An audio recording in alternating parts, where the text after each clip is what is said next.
آقا علیہ الصلوۃ والسلام سے بڑی ہستی اس کائنات میں اور کوئی نہیں تھی. یعنی عرش الہی سے لے کے فرش تک پوری کائنات پست و بالا میں آقا علیہ الصلوۃ والسلام جیسی کوئی ہستی نہ تھی، نہ ہے، نہ ہوگی. پھر جتنے معجزات اللہ پاک نے حضور علیہ الصلوۃ والسلام کو عطا فرمائے اتنے معجزات بھی کسی کو نہیں ملے تھے. جتنے کمالات آپ کو عطا فرمائے ظاہری باطنی، وہ کمالات بھی اتنے کسی کو نہیں ملے تھے. ان تمام معجزات، محاسن، کمالات، عظمتوں اور رفتوں کا مجموعہ ہو کر بھی آپ غور کریں اس امر پر کہ 53 برس حضور علیہ الصلوۃ والسلام نے مکہ کے معاشرے میں گزارے. 53 برس عمر مبارک تھی جب آپ نے ہجرت فرمائی. 40 برس آپ میں سے ہر کوئی جانتا ہے وہ تھے جو اعلان نبوت سے پہلے آپ نے اپنی پاکیزہ سیرت طیبہ لوگوں کو دکھائی تھی، لوگوں کے سامنے تھی. یہ 1 سال، 2 سال، 5، 10، 20 سال کا زمانہ نہیں ہے. پیدائش بھی وہیں ہوئی ہے، اسی سوسائٹی میں، اسی شہر میں. 40 برس بھی وہیں گزارے ہیں. جیسے آج کل کا ہمارا زمانہ ہے نا، لوگ تعلیم کے لیے باہر چلے جاتے ہیں، کاروبار کے لیے باہر چلے جاتے ہیں، تو کئی سال اپنے وطن سے باہر بھی گزار لیتے ہیں. ایسا بھی نہیں، پورے 40 برس آقا علیہ الصلوۃ والسلام نے ان کے سامنے گزارے اور آپ کے شب و روز آپ کے سامنے.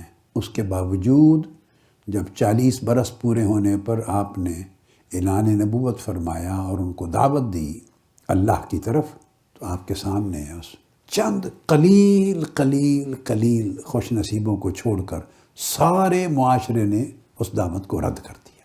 پھر اگلے 13 برس جو آپ نے گزارے ہیں، یہ وہ 13 برس ہیں کہ انہی میں آپ نے معراج بھی کیا، انہی میں آپ نے چاند کو بھی ٹکڑے فرمایا، اور انہی میں بے شمار معجزات کفار اور مشرکین مکہ نے دیکھے. تو سیرت طیبہ کا جو معجزہ ہے کہ اس جیسی سیرت کائنات ہست و بود میں کسی کے پاس نہیں تھی، وہ اپنی جگہ. پھر قرآن مجید کا معجزہ، بڑے بڑے فصحاء، بلغاء، عربی زبان پہ بڑے قادر الکلام، اور ان کو اتنا فخر عربیت پر کہ دوسروں کو گونگا کہتے تھے، عجمی کہتے تھے، ہر قسم کا کلام وجود میں لاتے تھے. اتنی مہارت تھی ان کو. اس کے باوجود بار بار چیلنج ہوتا رہا کہ ایک آیت، ایک سورت اس کے مثل بنا کے دکھاؤ. کوئی نہیں بنا سکا. یعنی یہ ایک ایسا معجزہ تھا کہ سب منکروں کے سر پہ چڑھ کے بولتا رہا. کوئی شخص ایک چھوٹی سی سورت الکوثر جیسی بھی مقابلے میں نہیں لا سکا. ایسے معجزات دکھائے. چاند کا ٹکڑے کر دینا، اب آپ اندازہ کر لیں، کوئی تصور کر سکتا ہے کہ آنکھوں کے سامنے اہل مکہ نے دیکھا. پھر معراج سے جب پلٹے تو بیت المقدس کا منظر کفار مشرکین پوچھتے تھے، آپ بیان کرتے تھے کھڑے ہو کر، اور قافلے آئے. پھر اس طرح اور بہت سارے کنکریوں نے کلمے پڑھے اور اس طرح معجزات دیکھتے رہے. جب 7 برس اس عمل کے گزر گئے تھے تو سارے اہل مکہ کے طاقتور لوگوں نے معاشرتی بائیکاٹ کر دیا، آپ کے ساتھ سوشل بائیکاٹ کر دیا. آپ کا پورا جو خاندان بنو ہاشم تھا اس کو شیب ابی طالب، پہاڑوں کی ایک وادی تھی، اس گھاٹی میں بند کر دیا. 3 سال تک آپ کے ساتھ پورے مکہ کا سوشل بائیکاٹ رہا، اور ایک معاہدہ سا لکھا، ساروں نے سائن کر کے کعبۃ اللہ میں لٹکا دیا. 3 سال کے بعد اس معاہدے کو دیمک کھا گئی. آقا علیہ السلام نے اندر سے خبر دی کہ معاہدہ کھول کے دیکھو، اس کو دیمک کھا گئی ہے، اور جہاں میرے اللہ کا نام ہے یا میرا نام ہے اس کو نہیں کھایا ہوگا. پھر سارا شہر مکہ جمع کیا. قریشی سردار وہ مانتے نہیں تھے، انہوں نے کھولا اس کو، اندر سے دیکھا تو سارے معاہدے کی عبارت کو دیمک کھا گئی تھی سوائے اللہ اور اللہ کے رسول کے نام کے. تو ایسی چیزیں وہ ہر روز اپنی آنکھوں سے دیکھتے تھے. کوئی اور تو نہیں دکھا سکتا نا ایسی چیزیں. اللہ کا ہر نبی بھی ایسی چیزیں ہر روز اتنی کثرت سے نہیں دکھاتا رہا. یہ شان آقا علیہ السلام کو عطا ہوئی. تو اس کے باوجود اب آپ دیکھ لیں کہ جب 53 برس عمر مبارک ہو گئی اور 13 برس معجزات دکھاتے بھی گزر گئے اعلان نبوت کے بعد، تو اتنی بڑی آبادی میں 400 سے کم لوگ تھے جو آقا علیہ الصلوۃ والسلام پر ایمان لے آئے تھے. یہ جو میں نے اب تک جتنی گفتگو کی، میں ایک خاص نقطے پر فوکس کرنا چاہتا ہوں اور آپ کی توجہ ایک خاص نقطے پر چاہتا ہوں کہ مرکوز ہو.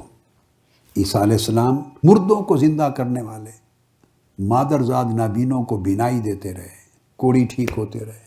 مگر دیکھیو کرسچنز کی جو ٹریڈیشن اور ہسٹری ہے ان کے مطابق تو انہوں نے پھانسی دے دی ان کو، قرآن نے نو کر دیا کہ غلط ہے یہ الزام۔ وہ تو اللہ رب العزت نے ان کی شکل جیسا، آپ کے 12 فالورز تھے، آپ کے 12 رفقا تھے، حواری تھے، ان کو قرآن مجید کہتا ہے، پختہ رفقا 12 تھے، آپ کے اصحاب، آپ کے حواری، مددگار، کل 12 تھے جو کمرے میں آپ کے ساتھ استقامت کے ساتھ جم کر بیٹھے تھے، کل 12۔ یعنی سوسائٹی نے کو 50 اپنی آنکھوں سے 50 مردے زندہ ہوتے ہوئے جس سوسائٹی نے دیکھے ہوں، تو پھر بھی اس میں 12 بندے صرف آپ کے حواری بنے۔ ذرا آپ اس سے گیس کریں انسانیت کی نفسیات کا، بتانا میں یہ چاہتا ہوں۔ کیوں کہ جو بیلنس آف پاور ہوتا ہے، سماجی طاقت، معاشی طاقت، سیاسی طاقت، بولیے کتنی طاقتیں؟ سیاسی طاقت، اقتصادی طاقت اور سماجی طاقت، اور اس کے ساتھ مذہبی طاقت ایڈ کر لیں مختلف شکلوں میں۔ یہ 4 طاقتوں کے سرچشمے ہیں۔ کتنے سرچشمے؟ سیاسی طاقت ایک سرچشمہ ہے، حکمران جس شکل میں بھی ہو حکومت۔ پھر اقتصادی اور معاشی طاقت ہے، اس میں مالدار لوگ جن کے پاس کاروبار، تجارت، پرانے زمانے کا نظام ہو یا آج کا ہو، وہ طبقہ، ان کے پاس پیسے کی طاقت ہوتی ہے۔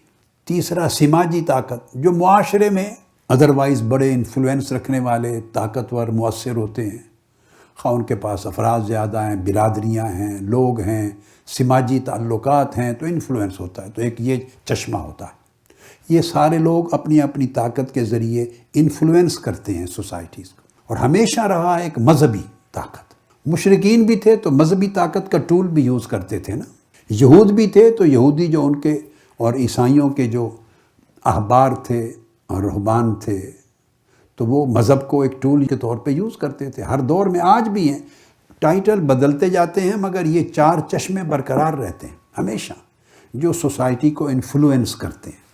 اور یاد رکھ لیں، جب بھی کوئی اصلاح کی آواز اٹھتی ہے، اصلاح کی، وہ تجدید اور اصلاح کی جب آواز اٹھتی ہے، ایک کاوش ہوتی ہے، تو اس وقت اس سوسائٹی میں موجود طاقت کے 4 سر چشمے اس کے خلاف ہوتے، اس کے موافق نہیں ہوتے۔ سب سے پہلے نئی ویڈیوز کو حاصل کرنے کے لیے شیخ الاسلام ڈاکٹر محمد طاہر القادری کے آفیشیل یوٹیوب چینل کو سبسکرائب کریں اور بیل آئیکن کلک کریں۔